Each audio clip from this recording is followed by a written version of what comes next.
আবারও শক্তিশালী নিম্নচাপের হাতছানি বাংলার বিভিন্ন এলাকাতে, এবং এই নিম্নচাপের হাত ধরেই কিন্তু আবারও নতুন করে দুর্যোগপূর্ণ আবহাওয়া তৈরি হওয়ার সম্ভাবনা রয়েছে খুব শীঘ্রই।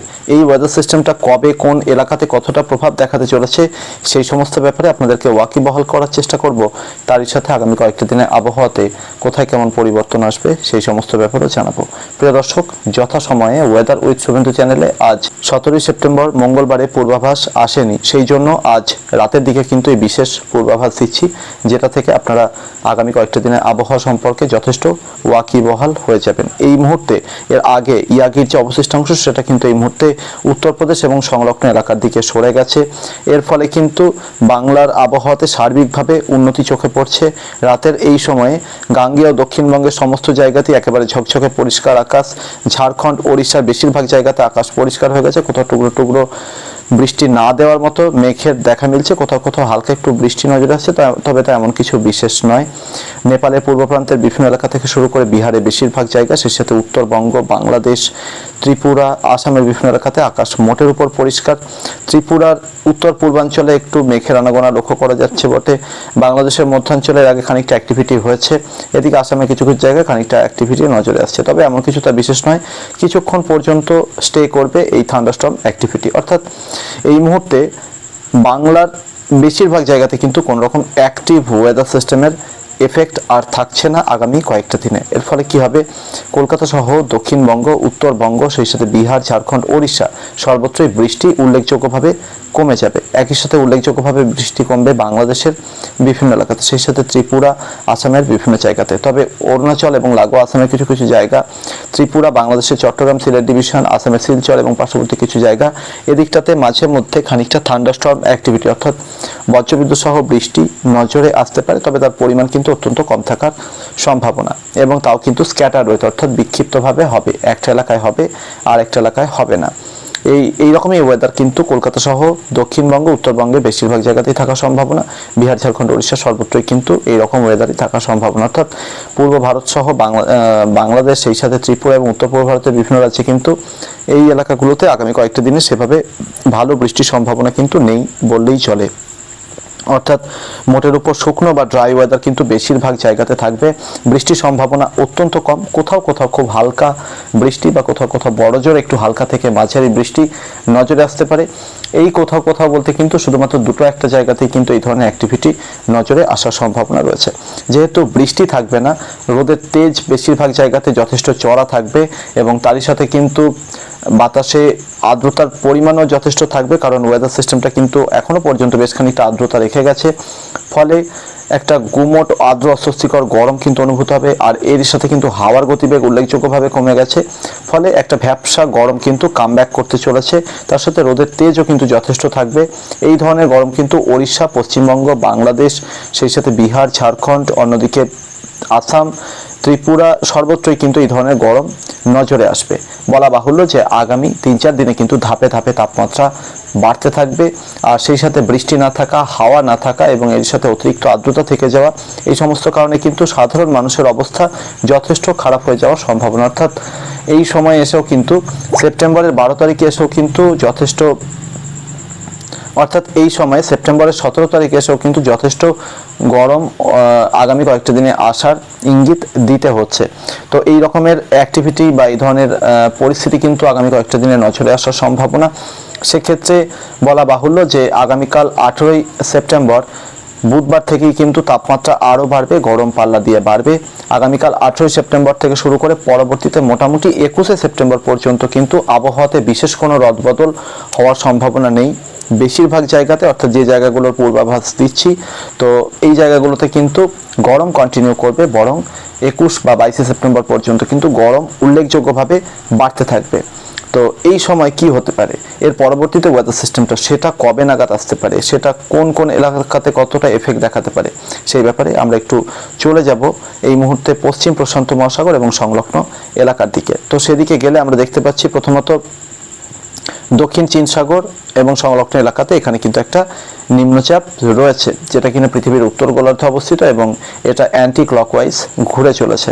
তো এক্ষেত্রে আমরা যে সিস্টেমটাকে ট্র্যাক করছি এটা হচ্ছে 98W এই ওয়েদার সিস্টেমটার যা সম্ভাব্য ট্র্যাক রয়েছে তাতে এখনো পর্যন্ত এটা কিন্তু লাগাতার পশ্চিম এবং কখনো কখনো সামান্য একটু উত্তর পশ্চিমের দিকে এগিয়ে যাওয়ার সম্ভাবনা, এবং সম্ভবত 19 তারিখ নাগাদ কিন্তু এটা ভিয়েতনামের উত্তরাঞ্চল এবং লাগোয়া মধ্যাঞ্চল অর্থাৎ চীনের যে হাইনান দ্বীপ রয়েছে ঠিক তার দক্ষিণ ভাগে টাচ করে এটা কিন্তু ভিয়েতনামের মধ্যাঞ্চল এবং লাগোয়া উত্তরাঞ্চলে হিট করার সম্ভাবনা।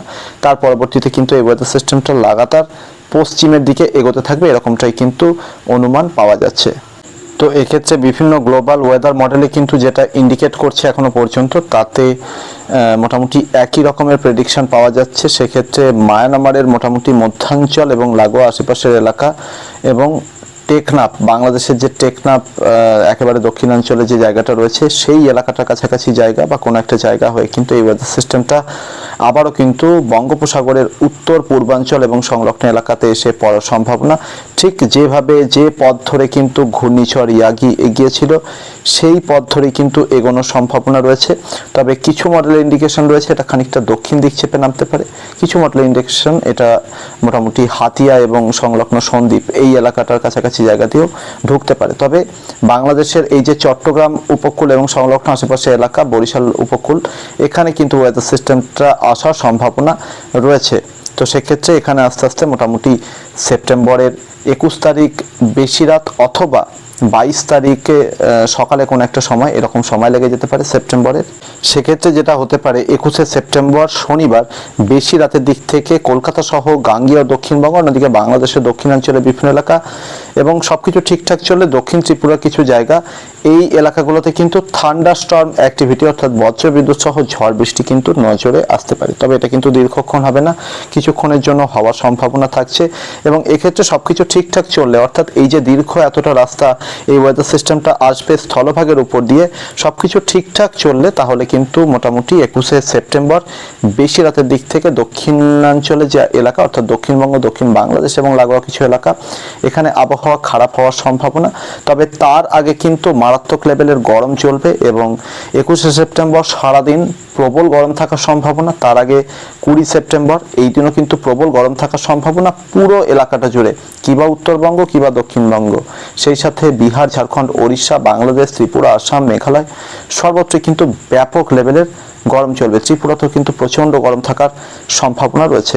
উত্তরাঞ্চলের বিভিন্ন এলাকা অর্থাৎ উত্তরবঙ্গ, আসাম, সেই সাথে উত্তর বাংলাদেশ, বিহারের বিভিন্ন এলাকা এই বেল্টে কিন্তু টেম্পারেচার মোটামুটি 37 থেকে 39 ডিগ্রি সেলসিয়াসের মধ্যে ঘোরাফেরা করতে পারে এই সময়। দক্ষিণাঞ্চলে সামান্য একটু কম থাকার সম্ভাবনা। তবে সর্বত্রই কিন্তু আর্দ্রতার বাড়ন্ত থাকবে। বলা বাহুল্য এই সিস্টেমটা আসার 48 ঘন্টা আগে থেকে গরমের তীব্রতা অনেকটাই বেড়ে যাবে, যেরকমটা ঘূর্ণিঝড় ইয়াগির ক্ষেত্রে হয়েছিল। যখন এই ওয়েদার সিস্টেমটা 20 বা 21শে সেপ্টেম্বর বাংলার বিভিন্ন এলাকার দিকে ধীরে ধীরে এগিয়ে আসতে থাকবে তখন কিন্তু লোয়ার ট্রপোস্ফিয়ারিক লেভেলে উত্তর পশ্চিম দিক থেকে তুলনামূলক শুকনো হাওয়া চললেও ট্রপোস্ফিয়ারের একটু উপরিস্তরে আমরা যখন যাব মোটামুটি 1 কিলোমিটার সমুদ্রপৃষ্ঠ থেকে বা তার একটু বেশি উচ্চতায়, তখন কিন্তু লাগাতার এই পূর্ব দিক থেকে আর্দ্রতাপূর্ণ হাওয়া ঢুকতে থাকবে বাংলার বিস্তীর্ণ এলাকা জুড়ে এবং সেক্ষেত্রে কিন্তু আর্দ্রতার যোগান আবহাওয়া পরিমণ্ডলে প্রচুর পরিমাণে বেড়ে যাবে এবং এই অতিরিক্ত আর্দ্রতায় কিন্তু কাল হয়ে দাঁড়াবে। যেখানে টেম্পারেচার 36 ডিগ্রি সেলসিয়াস থাকবে সেখানে তাপমাত্রার অনুভূতি 48 ডিগ্রি সেলসিয়াস পর্যন্ত অনুভূত হওয়ার সম্ভাবনা। অর্থাৎ বুঝতেই পারছেন আগামী কয়েকটা দিনে গরম মাত্রাতিরিক্ত হারে বাড়বে। এই সিস্টেমটা আসার ঠিক 2 দিন আগে সেই সময় কিন্তু গরমের তীব্রতা মারাত্মক লেভেলের হয়ে যাওয়ার সম্ভাবনা। বাতাসের গতিবেগ অত্যন্ত কম থাকবে, ফলে দিনে রাতে সবসময় কিন্তু অসম্ভব ভ্যাপসা গুমোট গরম অনুভূত হতে থাকবে। তো সেক্ষেত্রে এখনো পর্যন্ত যেটা ইন্ডিকেশন মিলছে অন্ততপক্ষে ECMWF থেকে, সেক্ষেত্রে যেটা দেখা যাচ্ছে যে 22শে সেপ্টেম্বর নাগাদ এটা কিন্তু চট্টগ্রাম উপকূলের একেবারে দক্ষিণাঞ্চলের কোন একটা জায়গাতে এটা কিন্তু প্রথমে এসে হাজির হতে পারে। সেক্ষেত্রে চট্টগ্রাম উপকূলের মোটামুটি টেকনাফ থেকে শুরু করে মহেশখালী, কক্সবাজার, বান্দরবন এই এলাকাগুলোতে কিন্তু দুর্যোগপূর্ণ আবহাওয়া তৈরি হতে পারে এবং ধীরে ধীরে এই ওয়েদার সিস্টেমটা 22শে সেপ্টেম্বর নাগাদ একটু দুপুরের দিকে সমুদ্র উপকূলে বা সমুদ্রের উপরে নামার সম্ভাবনা। সেক্ষেত্রে বরিশাল ডিভিশন এবং মহেশখালী এই জায়গাটা মাঝামাঝি জায়গাতে কিন্তু ওয়েদার সিস্টেমটা নামতে পারে, শক্তি বৃদ্ধি করে নেওয়ার সম্ভাবনা রয়েছে। তবে খুব বেশিক্ষণ কিন্তু সমুদ্রের উপরে থাকতে পারবে না, সিস্টেমটা খুব ফাস্ট মুভিং, অর্থাৎ খুব তাড়াতাড়ি এগিয়ে যাচ্ছে, তাই খুব বেশিক্ষণ থাকার সুযোগ পাবে না। তবে তা সত্ত্বেও এটা কিন্তু গভীর নিম্নচাপে অর্থাৎ ডিপ্রেশনে পরিণত হয়ে যাওয়ার সম্ভাবনা রয়েছে। তো 22শে সেপ্টেম্বর দুপুরের দিক থেকে কিন্তু দক্ষিণ ত্রিপুরার বিভিন্ন জায়গা, চট্টগ্রাম ডিভিশনের দক্ষিণাঞ্চলের বিভিন্ন এলাকা, বরিশাল ডিভিশনের সব জায়গা সর্বত্রই কিন্তু প্রবল বজ্রপাত এবং হঠাৎ করেই দমকা ঝোড়ো হাওয়া বা কোথাও কোথাও রীতিমতো ঝড়ের সঙ্গে কিন্তু বৃষ্টিটা হওয়ার সম্ভাবনা রয়েছে। এবং বৃষ্টি কিন্তু বিভিন্ন জায়গাতে অতি ভারী বা চরম ভারী বর্ষণের সম্ভাবনা থেকে যাচ্ছে। চট্টগ্রাম ডিভিশনের বিভিন্ন এলাকাতে কিন্তু এই রকমের দুর্যোগপূর্ণ আবহাওয়া তৈরি হওয়ার সম্ভাবনা। চট্টগ্রামের পার্বত্য যে এলাকাগুলো রয়েছে সেখানে বড় রকমের বিপদের আশঙ্কা রয়েছে এই সময়। মোটামুটি সেপ্টেম্বরের 21 তারিখ থেকে 23 বা 24 তারিখের মধ্যে কিন্তু এরকম বিপজ্জনক আবহাওয়া চট্টগ্রাম ডিভিশনের বিভিন্ন জায়গাতে তৈরি হতে পারে, যার মধ্যে পার্বত্য এলাকাগুলোতে কিন্তু ধস নামা, হড়পাবানের আশঙ্কা যথেষ্টই রয়েছে। খুব অল্প সময়ের মধ্যে প্রচুর পরিমাণে বৃষ্টি, অতি ভারী বা চরম ভারী বর্ষণের আশঙ্কা কিন্তু এই এলাকাগুলোতে থাকছে, বিশেষ করে চট্টগ্রামের পার্বত্য এলাকাতে। তো বরিশাল ডিভিশনের বিভিন্ন এলাকা এবং সংলগ্ন এলাকার দিকে সেপ্টেম্বরের 22 তারিখ সন্ধ্যা বা রাতের দিকে এই নিম্নচাপটি পৌঁছে যেতে পারে। তবে তার আগে থেকেও আবহাওয়া খারাপ হওয়ার সম্ভাবনা। ঢাকা ডিভিশনের দক্ষিণে বিভিন্ন এলাকা তো দুর্যোগপূর্ণ আবহাওয়া তৈরি হতে পারে। এবং 22শে সেপ্টেম্বর সন্ধ্যার দিকে একটু একটু করে কিন্তু এই ওয়েদার সিস্টেমটা আরও একটু শক্তি বাড়িয়ে বিস্তীর্ণ এলাকা জুড়ে থান্ডারস্টর্ম অ্যাক্টিভিটি অর্থাৎ বজ্রবিদ্যুৎ সহ বৃষ্টি নামাতে পারে। অর্থাৎ শুধুমাত্র বৃষ্টি থাকবে না, তার সাথে কিন্তু রীতিমতো ঝড়ের আশঙ্কা থাকছে। এই সময়ে ঝোড়ো হাওয়ার তীব্রতাটা অনেকটা কালবৈশাখীকে মনে করিয়ে দিতে পারে। তবে এই সময় ঝড়ের যে ডিরেকশন সেটা কিন্তু পশ্চিম থেকে পূর্ব বা উত্তর পশ্চিম থেকে দক্ষিণ পূর্ব দিকে হবে না, বরং তার উল্টোটা হওয়ার সম্ভাবনা। পূর্ব থেকে পশ্চিম দিকে ঝড় বয়ে যেতে পারে বা উত্তর পূর্ব থেকে দক্ষিণ পশ্চিম দিকে ঝড় বয়ে যাওয়ার সম্ভাবনা থাকছে। তবে যাই হোক, সেপ্টেম্বরের মোটামুটি 22 তারিখ বেশি রাতের দিক থেকে গাঙ্গেয় দক্ষিণবঙ্গের বিভিন্ন জেলাতে এই ঝড় বৃষ্টি ঢুকে পড়বে বলেই মনে হচ্ছে। এবং বাংলাদেশের দক্ষিণাঞ্চলের বিভিন্ন এলাকার সাথে সাথে এখনও পর্যন্ত যা পরিস্থিতি, যদি এইরকমই এগোয় তাহলে ঢাকা ডিভিশনের বিভিন্ন এলাকাতে বৃষ্টি থাকবে। এবং এখনও পর্যন্ত যা পরিস্থিতি তাতে দক্ষিণ বাংলাদেশটা কিন্তু বেশ খানিকটা নিশ্চিত হয়েছে যে দুর্যোগপূর্ণ আবহাওয়া থাকতে চলেছে। যদি একটু বেশি উত্তর দিকে উঠতে থাকে তাহলে ত্রিপুরা, ঢাকা ডিভিশন বাংলাদেশে এবং পার্শ্ববর্তী রাজশাহী ডিভিশন এবং কখনো কখনো সিলেট বা ময়মনসিংহ ডিভিশনের দিকেও দুর্যোগপূর্ণ আবহাওয়া পৌঁছে যেতে পারে।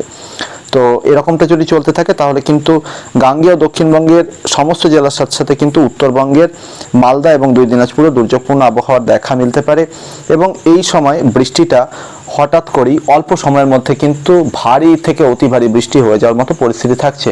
মোটামুটি 6 ঘন্টার মধ্যেই কিন্তু 70 মিলিমিটারের বেশি বৃষ্টি একটা নির্দিষ্ট জায়গাতে হয়ে যাওয়ার সম্ভাবনা। সেই সাথে 24 ঘন্টার মধ্যে কিন্তু কিছু কিছু জায়গাতে অতি ভারী বা চরম ভারী বর্ষণের সম্ভাবনা কিন্তু থাকছে। দক্ষিণবঙ্গ বা দক্ষিণ বাংলাদেশের ক্ষেত্রে এই সম্ভাবনা এই সময় যথেষ্ট থাকছে। তবে শুধুমাত্র বৃষ্টি বা ঝোড়ো হাওয়া নয়, অতি প্রবল বজ্রপাতের আশঙ্কা কিন্তু এই সময় রয়েছে। তার কারণ হচ্ছে এর আগে কি হবে, এই যে আগামী 4-5টা দিন বাতাস যথেষ্ট ধীরে ধীরে যত সময় যাবে শুকনো হতে শুরু করবে এবং বৃষ্টি যেহেতু বেশিরভাগ জায়গাতে হবে না, তাই শুকনো বা ড্রাই ওয়েদারের সাহায্য নিয়ে কিন্তু বাতাসের ধূলিকণার পরিমাণ বাড়তে থাকবে। আর এই সিস্টেমটা যখন আসবে এবং যেহেতু খুব দ্রুত সিস্টেমটা এগোতে থাকবে তাই এবং হঠাৎ করেই যেহেতু ঝড় বৃষ্টি শুরু হবে, সেই সময় কি হবে, থান্ডার ক্লাউড অর্থাৎ বজ্রগর্ভ মেঘপুঞ্জ যখন তৈরি হতে শুরু করবে তখন কিন্তু বাতাসে যথেষ্ট পরিমাণে ধূলিকণা থাকবে এবং এই যে কিউমুলোনিম্বাস মেঘপুঞ্জ তৈরি হবে তার উচ্চতা বেশি হবে এবং বাতাসে কিন্তু যথেষ্ট পরিমাণে ধূলিকণা থাকার জন্য বিদ্যুৎ তৈরির সম্ভাবনা অনেকাংশে বেড়ে যাবে এবং সেটা কিন্তু যথেষ্ট শক্তিশালী বজ্রপাত ঘটাতে সাহায্য করবে। তাই কলকাতা সহ গাঙ্গেয় দক্ষিণবঙ্গ, দক্ষিণ বাংলাদেশের বিভিন্ন এলাকাতে কিন্তু এই সময় অতি প্রবল বজ্রপাতের সম্ভাবনা। এবং সিস্টেমটা যেহেতু দিনের বিভিন্ন সময় জুড়ে দক্ষিণ বাংলাদেশ হয়ে মুভ করতে থাকবে, তাই মাঠে ঘাটে যে সমস্ত চাষি ভাইয়েরা থাকবেন বা ফাঁকা জায়গায় যে সমস্ত সাধারণ মানুষ অবস্থান করবেন তাদের কিন্তু সেই সময় যথেষ্ট সতর্কতা নিতে হবে। তবে এক্স্যাক্ট এটা কোন সময়টাতে হবে সেটা কিন্তু আরও যত সময় এগিয়ে আসবে তত কিন্তু ধীরে ধীরে ক্লিয়ার হতে থাকবে। সেক্ষেত্রে সেপ্টেম্বরের 23 তারিখ মোটামুটি ভোরের দিক বা সকাল পর্যন্ত কিন্তু গাঙ্গেয় দক্ষিণবঙ্গের বিভিন্ন জেলাতে প্রবল দুর্যোগপূর্ণ আবহাওয়া চলবে। তবে এটা কিন্তু খুব বেশিক্ষণ স্থায়ী হবে না বলেই মনে হচ্ছে। 23 তারিখ মোটামুটি দুপুর হতে না হতেই এটা কিন্তু ঝাড়খণ্ডের দিকে অগ্রসর হয়ে যাওয়ার সম্ভাবনা। ঝাড়খণ্ডের বিভিন্ন জায়গাতে কিন্তু অতি ভারী বা চরম ভারী বর্ষণের সম্ভাবনা থেকে যাচ্ছে অল্প সময়ের মধ্যে। গাঙ্গেয় দক্ষিণবঙ্গে তখনও হালকা বা মাঝারি বৃষ্টি চলার সম্ভাবনা রয়েছে। ধীরে ধীরে সেপ্টেম্বরের 23 তারিখ হতে হতে এটা সন্ধ্যার দিকে যখন যাবে তখন কিন্তু ঝাড়খণ্ড পেরিয়ে মোটামুটি খানিকটা মধ্য ভারত এবং সংলগ্ন এলাকার রাস্তা ধরে নেওয়ার সম্ভাবনা। এক্ষেত্রে 24 তারিখ মোটামুটি সকাল হয়ে যাওয়ার সম্ভাবনা থাকছে। সেপ্টেম্বরের 24 তারিখ থেকে শুধুমাত্র গাঙ্গেয় দক্ষিণবঙ্গই নয়, সেই সাথে বাংলাদেশের বিভিন্ন এলাকা, সেই সাথে ঝাড়খণ্ডের বিভিন্ন এলাকা এবং লাগোয়া উত্তর ওড়িশার বিভিন্ন এলাকাতে কিন্তু আকাশ তুলনামূলক খানিকটা পরিষ্কার হয়ে যাওয়ার সম্ভাবনা। দুর্যোগের মেঘ বা দুর্যোগের ঘনঘটা কেটে যাওয়ার সম্ভাবনা। তবে বাতাসে থেকে যাওয়া অতিরিক্ত আর্দ্রতার জন্য ত্রিপুরা, বাংলাদেশের সিলেট ময়মনসিংহ ডিভিশন, আসামের শিলচর এবং আসামের উত্তরাঞ্চলের বিভিন্ন এলাকা, উত্তরবঙ্গের বিভিন্ন জায়গাতে বজ্রবিদ্যুৎ সহ বিক্ষিপ্ত বৃষ্টি কিন্তু নজরে আসতে পারে।